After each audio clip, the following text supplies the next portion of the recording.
Thanks, guys, for being here.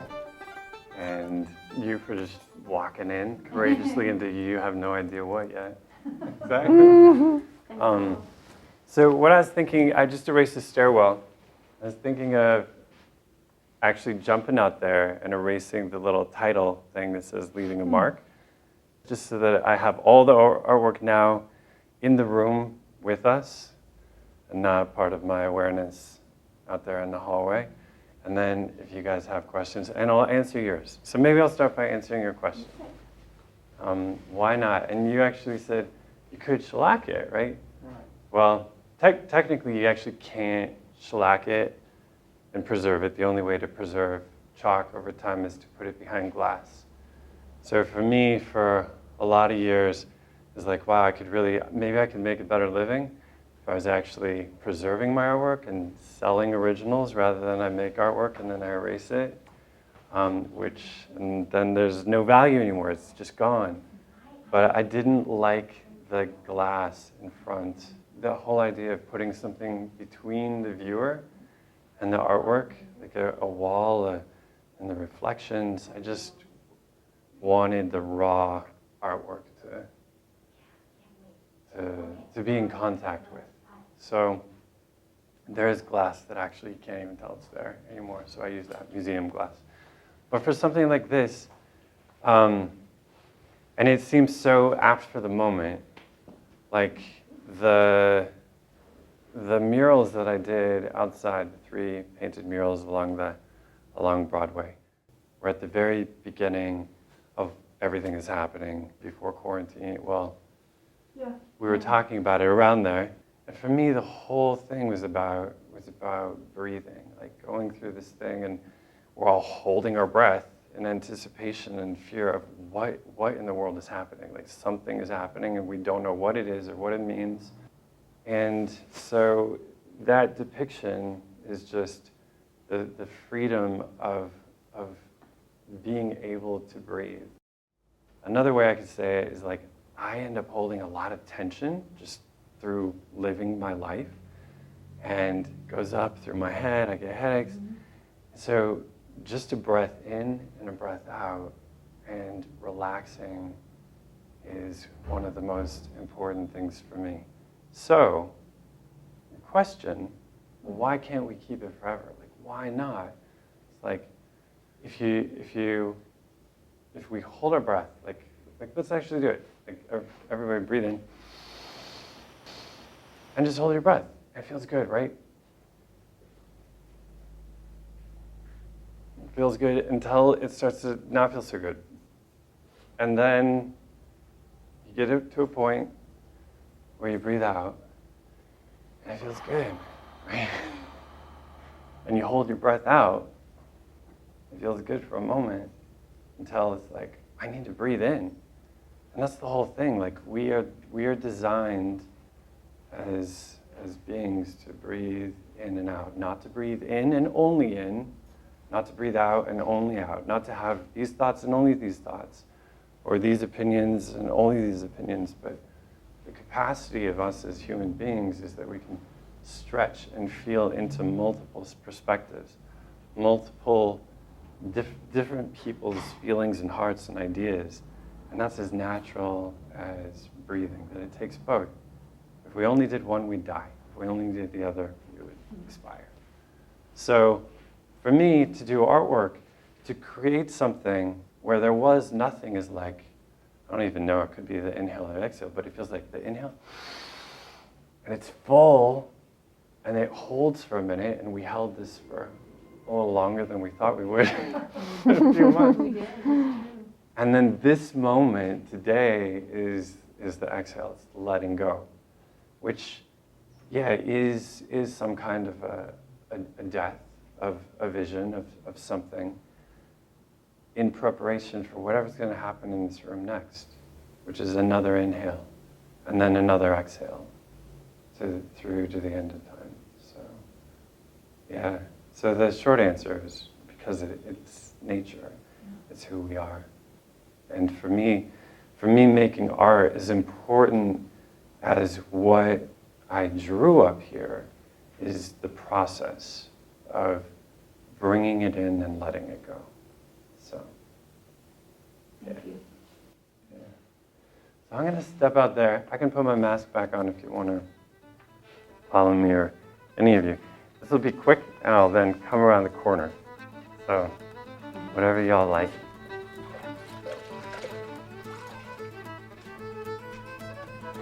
I put this here one day, and the next day I come in, and it looked like this.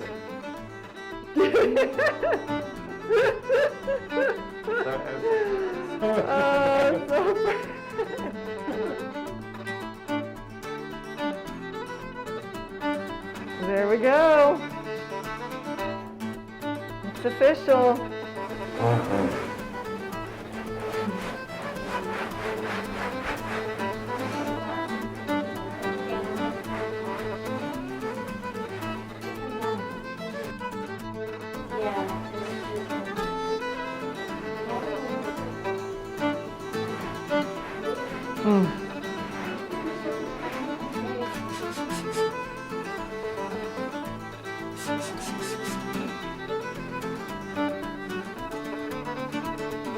I didn't realize it would feel so good.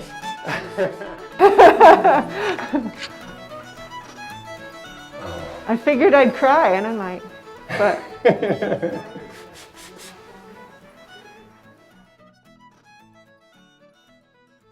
I was walking down Pearl Street one day. I was looking for a new job, and I walked into the Mountain Sun.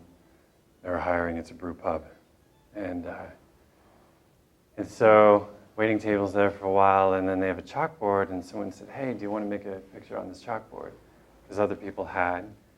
So I was like, "Okay, I'll give it a shot." And it was so weird and conceptual, and I was at one point a physics major, and so I had this idea of the constellation of stars in the solar system.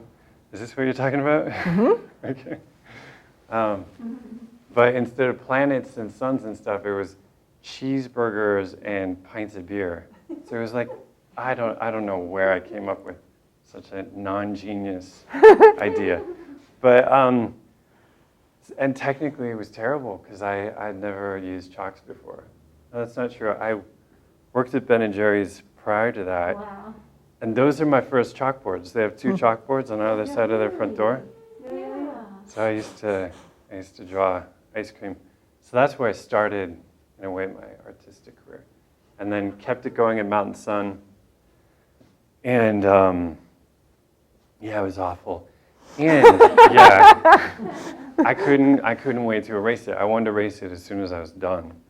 So that actually began the whole thing of like, when they came back to me and said, "Hey, do you want to do another chalkboard?" I said, "Absolutely." And my big yes was just to get rid of that one. And I knew somewhere in me that I could do better the next time. And it was a little bit better. And then another one, a little bit better, and learning. And that goes back to just one other thing for me about, and you might relate, of like, wow, you're so amazing as an artist. You're natural, you know? And your talent, you're so talented. It's like, well, what is talent? It's like work. It's like, yeah, sure, I really like creating this, but I did not start out. It looked terrible. My work looked terrible. So it's just hard work, hours and hours, failure after failure, you know, and just putting in the time, which is actually the translation of Kung Fu, is time and effort put into practice. So everything essentially can be Kung Fu. So, yeah, I really like to point that out, because when people see this and they're like, "Oh, I can never do," I couldn't even draw a stick figure. It's probably the most common thing that someone said to me, walking in while I was working, and it's like, well, actually you can. And if you do it again tomorrow, and the next day, and the next day, that stick figure is going to take on more and more subtlety, nuance, and you got to be a master stick figure drawer. And if at some point you want to add clothes, then great. So, yeah. We set up an iPad and did the time lapse. And on that time lapse, for this one right here with this hawk. You can see it where I draw it and then I erase the head, I think 4 different times. Yeah. Easily, yeah. And I just couldn't get it right. Like I use reference photos for the animals, and I try and use many different photos, and I patch together a new being. And so I was taking the head off here and the body off here and wings from another photo. And so what ended up happening is that it got really smooth. So if you look at it, you can't see the black isn't coming through as much, the black of the chalkboard. Now that I'm actually stepping back and looking at this, I'm remembering the different moments in time. Because each little section was like a day or days of my life. And like I remember over here with these foxes, and I had intended to have a whole snowy world over here, but I wanted to fill in the middle and then time ended. But like the snow coming down here, and then the skull and these little mushrooms, and then the cliff. I had no idea what was happening here until I felt a raven and another raven, and then this whole valley and world started to just fill itself in. So how I feel when I make art is like I feel like the things that I'm drawing. So like I just came out of 3 nights in the wilderness, and that is where I feel most alive. Not so much inside of buildings and boxes and structures, which is why I don't draw buildings and boxes and structures. I actually tried to draw structures over there. It's in the time lapse, and I erased them. Like different scenes from Boulder, and a bridge, even the bridge at CU over the lake. I was like, well, that's beautiful, and I couldn't do it, so I erased it away. So when I draw things like this, like I actually feel the power of the mountain. I feel the spaciousness of the valley. I feel the lift of the ravens on the wind, like leaping out over. So. What are the crystals or the jewels on so many of the animals? Really, there's many ways I could answer that. I'll just say right now, like if I take my finger and I touch this most vulnerable part of my chest, like I feel that it actually brings my awareness through touch into my heart, and I can do that at different points. And so by me placing those points as jewels on the animals, on people, it's an invitation for you as the viewer, either in your awareness or you have no idea what's going on, but you're looking right at the heart of a mountain lion. And it's flowering, like there are flower petals and that jewel-like openness and the preciousness of jewels. So every life in here has its significance. Yeah, I got pretty fancy over here. And then through the wing. Yeah. The gnome, because this is actually a turning point in the whole mural, because the whole idea was like this is the Museum of Boulder, and that's why I was like, I'll draw the bridge in Boulder and some of the buildings you can see from the top floor as you look out. The origami cranes, there's a statue right across the street there that has origami cranes, white cranes, so that's where this came from. And then I had these stairs going down, and I didn't know where they're going. Down, down, down, down. Underneath, I'd already drawn this, and these kind of felt like the flatirons to me loosely. And then the echinacea flowers were coming forth, and everything being very Colorado. And then, yeah, I drew this perfect little gnome with his cap on and his beard. And I stepped back, and I was like feeling something like Ireland. And it was just a moment of dissonance. Like it didn't feel like it fit. And then And then I got it. It was like, and I erased it.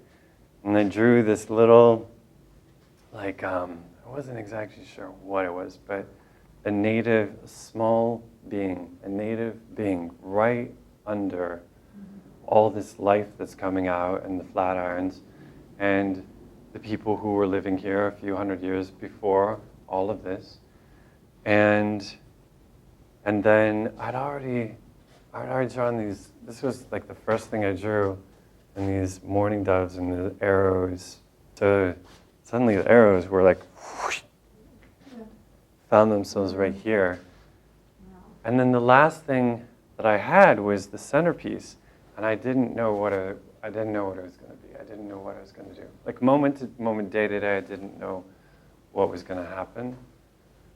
And that's when I realized that the centerpiece, and it's so interesting, like the timing of all of this, is really addressing my own relationship with Boulder, having moved here in 1993 and lived here for most of the time since then.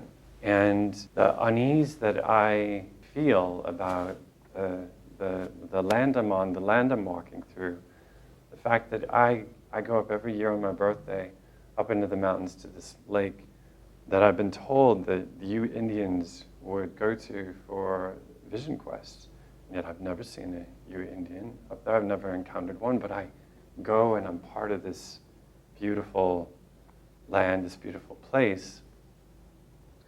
And then, if you know anything about Boulder, I don't know, have you ever heard of Niwot's Curse? Living in Boulder, in my days in Boulder, it was always the joke of Niwot's Curse, of like, oh yeah, oh you're back in Boulder, haha, Niwot's Curse. And so something happened, like starting right down here, in like not even bigger than my hand, and erasing that and allowing something new to come forth. And I didn't know where that would lead, but then suddenly I was face to face with the feeling of my own, the tension of actually living in Boulder, of being a citizen of this city and this county and this state and this country. And so this is one of the reasons that I make art, is like, I have so many friends who have such a beautiful intellect and can talk their way around and through it and unpack really hard things. But for me, this is a big way that I do it. Like every stroke of hair, and the feather, and the trout, and the water, it's like something is actually happening in me, something is actually alchemizing me, so that I can not even understand, it's like just have a more intimate relationship with what is really happening, what has happened, and how to move forward. So again, the timing of this, of like the breathing, of the in and the out, and the masks, and what we're all in throughout the whole of the world. And then this whole thing of like, well, wait a second, there have been things going on from the founding of this country and way before that. It's like, this is kind of uneasy stuff. Like, what are we not looking at? And that this actually preceded all that is fascinating to me. So as I was finishing this, Emily comes in and she's like, hey, I got this bunch of school kids. Can I come down and show them real quick? And you did. They were asking questions and then I think you said, maybe it was one of the teachers, can anyone tell Bryce like what we're studying, like why we're at the museum and what we're doing for these couple of weeks? It's like we're studying the Sand Creek Massacre. And Tell them too. Yeah, and they were going to take a visit. They were doing a 2-week, I think, intensive just dedicated to Arapaho history and specifically the Sand Creek Massacre. And we're going to take a pilgrimage there and do 2 overnights to go to the actual historic site in eastern Colorado. And then because of COVID, they never did that. That was the exact timing. Tell them about the guy who came in, who changed. It's not you hadn't even drawn this yet, but you got the red that's around that's around Chief Niwot that is nowhere else on this board, and I think that story is really cool. Yeah. Yeah, I'm going to erase another part of it, Okay. and then I'll answer it. Just Okay. I'm like, I'm ready to erase something. Oh. So I just kind of like, just casually erased everything, but as I get more in here, things have more significance. And so then I just like to take a moment to... Does it make you sad at all? No. Oh. No, I just feel like I feel gratitude for that this is my work. That this is the work that I get to do in the world, and that it existed, exists and almost past tense. So, but yeah, I don't feel sad. How long has it been up for? February? January? It started in January, didn't it? Theater performance Many hours, yeah. exists one time. It was 120 some we calculated. Oh yeah? Yeah. Well, that's cool that you have that from the video footage. So, yeah, so there was a day when a man walked in, and he just walked in and he said, hey, my mother was an artist and she used pastels, and I've had this set, they're like 70 years old, and would you take them? I just kind of assumed that I wouldn't see him again, but he came and he offered it, and it was, yeah, this handmade old wooden box and these colors, and the dust from just having moved the box had filled the box, and then rainbow colored. It wasn't just all mixed together. It was just beautiful. So yeah, there was a red in there. It was unlike any red that I had. And yeah, that's the red that is here. I might have gone, no, I don't think I used it anywhere else. Just mostly in the trout. So. Now, is this chalk or like it's pastel? Or Yeah. Yeah, they're chalk pastels. The main difference is that Dry chalk pastel. has more binder than pigment. Pastels have more pigment than binder and higher quality pigment. Right. Yeah. As opposed to chalk. Yeah. Yeah, but they're actually the same. I mean, chalk has more binders, so it ends up, Right. the confusion is that it ends up looking like pastel colors, like Easter colors. Mm-hmm. So like the stuff you'd use on the sidewalk, those are actually chalks that are pastel colored. So.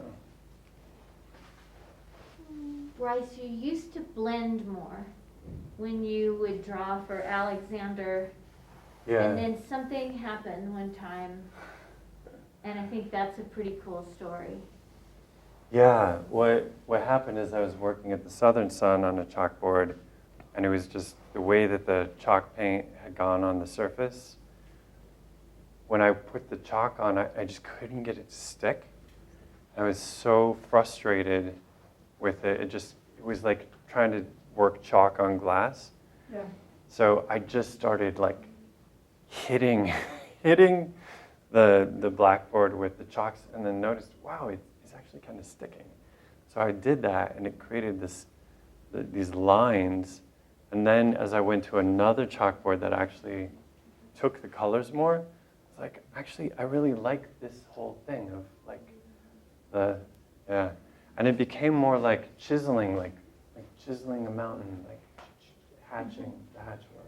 I can remember the night Bryce taught an art class, and that's what some of these remnants are of pieces that are up here, or people who came and they ended up leaving their pieces. But remember the sound that night? Oh, yeah. Like a bunch of Because everyone elves was- workshop. Yeah, everyone was doing what Bryce was doing with his mark.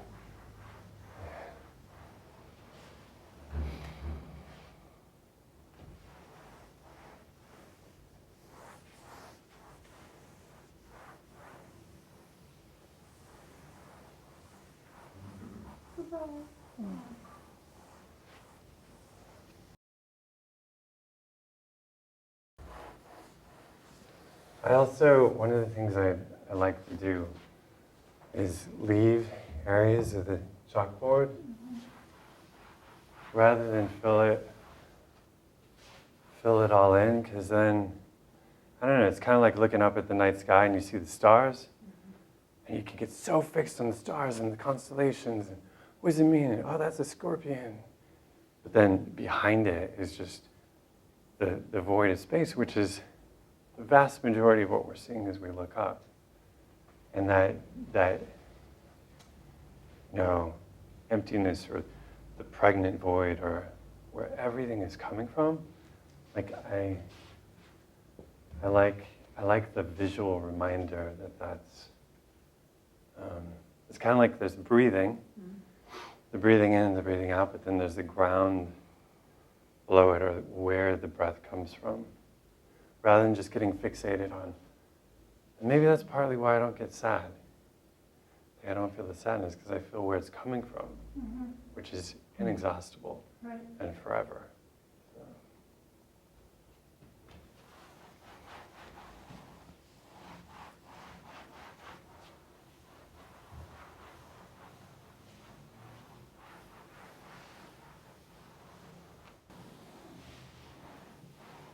How was it for you to interact with people while you were working? Interacting with people was really sweet. I often, when I work, I put headphones on so that people will just not talk to me.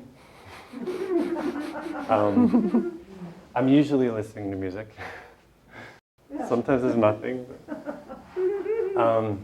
But it felt like part of being here at the museum was that I actually interact with people. And that opened me up to a whole different thing. I like hearing people's stories, and then there were chalkboards out here where they came in and they drew on. Little chalkboards everywhere. It was cool, like not only could we meet and talk as fellow humans, but we could be in the same room making art. Me over here and their easels. And just me doing it on a different scale, different time scale. But we're all doing the same thing.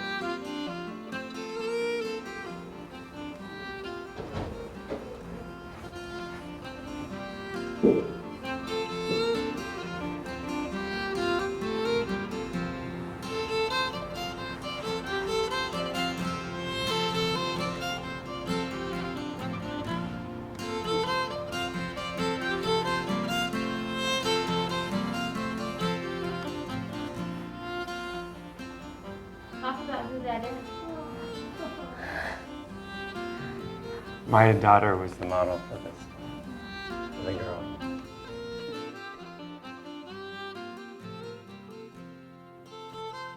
What I'm thinking is that if you all want to Here, look. erase a little, I just ask that you kind of, I'm going to erase this part here. So,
Yes.